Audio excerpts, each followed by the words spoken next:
Bonjour et bienvenue dans les 4V, Raphaël Baquet. Bonjour. On l'évoquait dans le journal de 7h30, on connaîtra tout à l'heure la sélection officielle pour le Festival de Cannes de cette année. Et vous venez donc de publier avec Samuel Blumenfeld une affaire très française, enquête inédite sur Gérard Depardieu, publiée donc chez Albin Michel. Qu'est-ce qui vous a donné envie d'enquêter sur Depardieu? Qu'est-ce qu'il y a encore à comprendre chez cet homme qui est passé depuis longtemps de la lumière aux ténèbres, qui est aujourd'hui mis en examen pour viol et visé par plusieurs plaintes?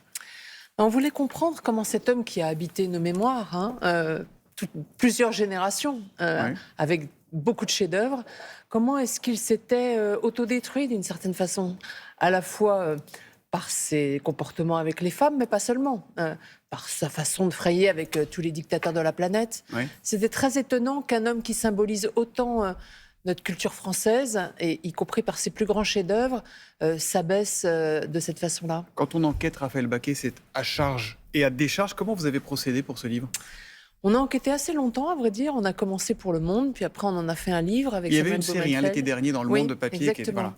Donc Samuel Blumenfeld est notre spécialiste de cinéma. Moi, je m'intéresse beaucoup aux hommes de pouvoir, quels que soient les domaines dans lesquels ils opèrent. Et donc, on a interrogé beaucoup de gens du milieu du cinéma. C'était difficile pour eux, car pendant très longtemps, ils ont admis les comportements de Gérard Depardieu, Ils ont y compris admis dans ou ses ils pires ont dérives. couvert? Ils les ont acceptés, en tout cas, sans que ça fasse du tout scandale. Et ça ne filtrait pas à l'extérieur, pas tellement, alors que des dizaines et des dizaines d'équipes de tournage en étaient témoins.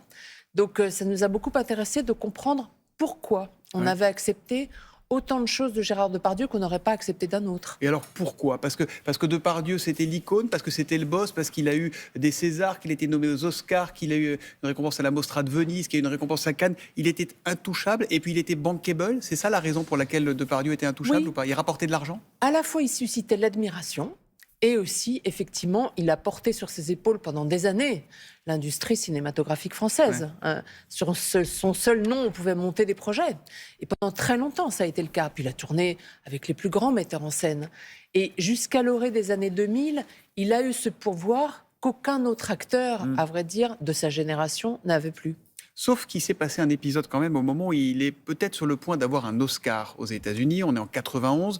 Un journaliste ressort une vieille interview dans laquelle il dit qu'il a observé ou participé à un premier viol à l'âge de 9 ans, quand il est gamin, petit voyou à Châteauroux. Là, les Américains disent « Depardieu, terminé ».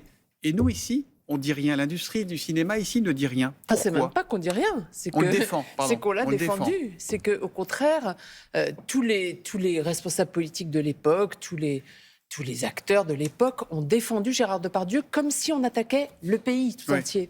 Et c'est vrai qu'il a tellement... Imaginez un homme qui incarne Cyrano, Obélix, Danton, toutes les figures qui symbolisent notre pays. Donc ça a été comme si la France avait été attaquée et on a protégé, excusé Gérard Depardieu alors qu'on aurait pu se questionner dès ce moment-là.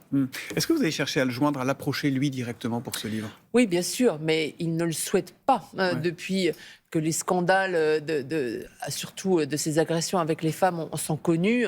Il a pratiquement disparu.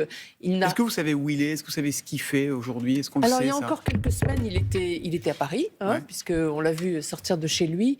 Il voyage pas mal. Il va du Portugal à Dubaï, en passant par l'Anjou, où il a encore des vignes. Donc, c'est difficile pour lui, parce que d'abord, tout le monde le reconnaît, évidemment. Et là, il est précédé par le parfum du scandale, ce qui n'est pas forcément ce qu'il aurait voulu. Mais lui qui a toujours dit « plaire ou ne pas plaire, je m'en fous complètement ». Il est aujourd'hui affecté, il est dans le déni, il en est où? Qu'est-ce que vous disent ses proches? Il est surtout très seul. C'est vrai que jusqu'ici, il a été beaucoup soutenu par le milieu du cinéma et on l'a vu lorsqu'il y a eu des pétitions justement pour le soutenir après le complément d'enquête qui le montrait obscène en Corée du Nord. On a bien vu que finalement, peu à peu, les pétitionnaires ont retiré leur signature. Il est de plus en plus isolé. Il y a encore des gens qui le défendent, Depardieu? Quelques-uns, mais très peu. Très peu. Il y a encore José Dayan qui le défend d'ailleurs dans notre livre, mais très peu de gens, parce que c'est difficile de défendre quelqu'un dont on voit publiquement l'obscénité aux yeux de tous. À la fin de l'année dernière, il y a le chef de l'État, Emmanuel Macron, qui l'a défendu. L'interview dans C'est à vous, on s'en souvient, qui dénonçait une chasse à l'homme. Comment vous comprenez ce soutien Macron qui avait dit qu'il rendait fière la France, Gérard Depardieu? C'est cette phrase qui ne va pas. Qu'il défende la présomption d'innocence, c'est tout à fait normal. Et le chef de l'État a raison. Gérard Depardieu n'est pas encore jugé. Il est mis en examen pour viol. Il n'est pas encore jugé. Pour l'instant, aucune. Pour l'instant, il n'y a pas de condamnation. Donc, effectivement, la présomption d'innocence s'applique à lui comme tout un chacun. En revanche, il rend fier la France, c'est difficile aujourd'hui. Il a rendu fier la France, oui. Il a incarné notre pays dans ce qu'il a de plus grand et de plus louable, en tout cas au théâtre et au cinéma.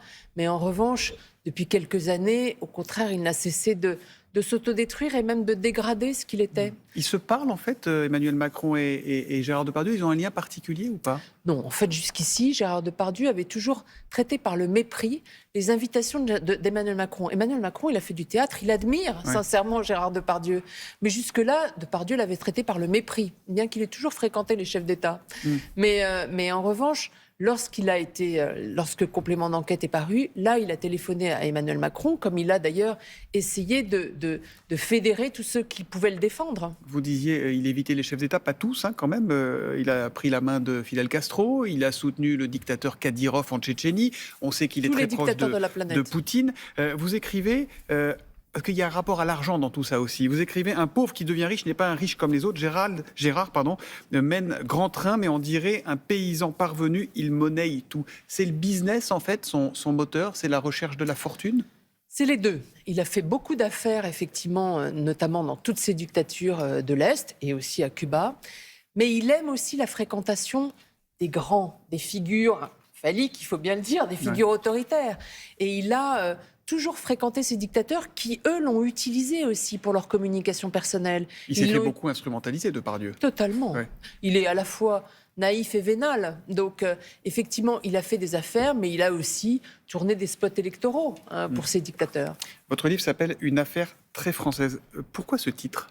Qu'est-ce qu'elle a de tellement française, cette affaire Depardieu ? Parce que, justement, aucun autre acteur ne symbolise à ce point notre pays, car il a tourné, encore une fois, tous les rôles qui racontent l'identité française. Et c'est pour cela qu'on l'a excusé pendant si longtemps. C'est dommage d'ailleurs, parce que si des bons amis lui avaient dit « Gérard, arrête, arrête de transgresser comme ça avec tant de complaisance pour toi-même », peut-être qu'il aurait continué cette carrière extraordinaire qui a été la sienne dans les années 80 et 90. Raphaël Baquet, est-ce qu'il reste quelque chose qui vous touche chez cet homme, chez Gérard Depardieu ? D'abord son talent, qui est réel. C'est un très grand acteur, c'est vrai. C'est sa solitude aussi, mais effectivement, son goût pour la transgression et une forme d'abus de pouvoir, ça, c'est le Gérard Depardieu le plus détestable. Il a tout gâché ? C'est dommage, oui. Ouais. On est sans cesse passé par à la fois l'admiration sincère en regardant tous ses chefs-d'œuvre et la désolation en voyant ce qu'il était devenu. Mais on peut encore aujourd'hui aimer l'acteur Depardieu et aimer ses films ?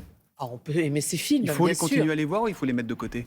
Oh non, bien sûr, il a tourné de très grands chefs-d'œuvre. Ça serait très dommage de ne plus voir Le Dernier Métro ou La Femme d'à côté de Truffaut, bien sûr, ou Cyrano, qui est bien sûr un immense chef-d'œuvre. Merci beaucoup Raphaël Baquet d'être venu voir ce matin. Ce livre est passionnant, une affaire très française coécrite avec Samuel Blumenfeld, enquête inédite sur Gérard Depardieu, qui est publiée chez Albin Michel. Bonne journée à vous. Merci. Merci.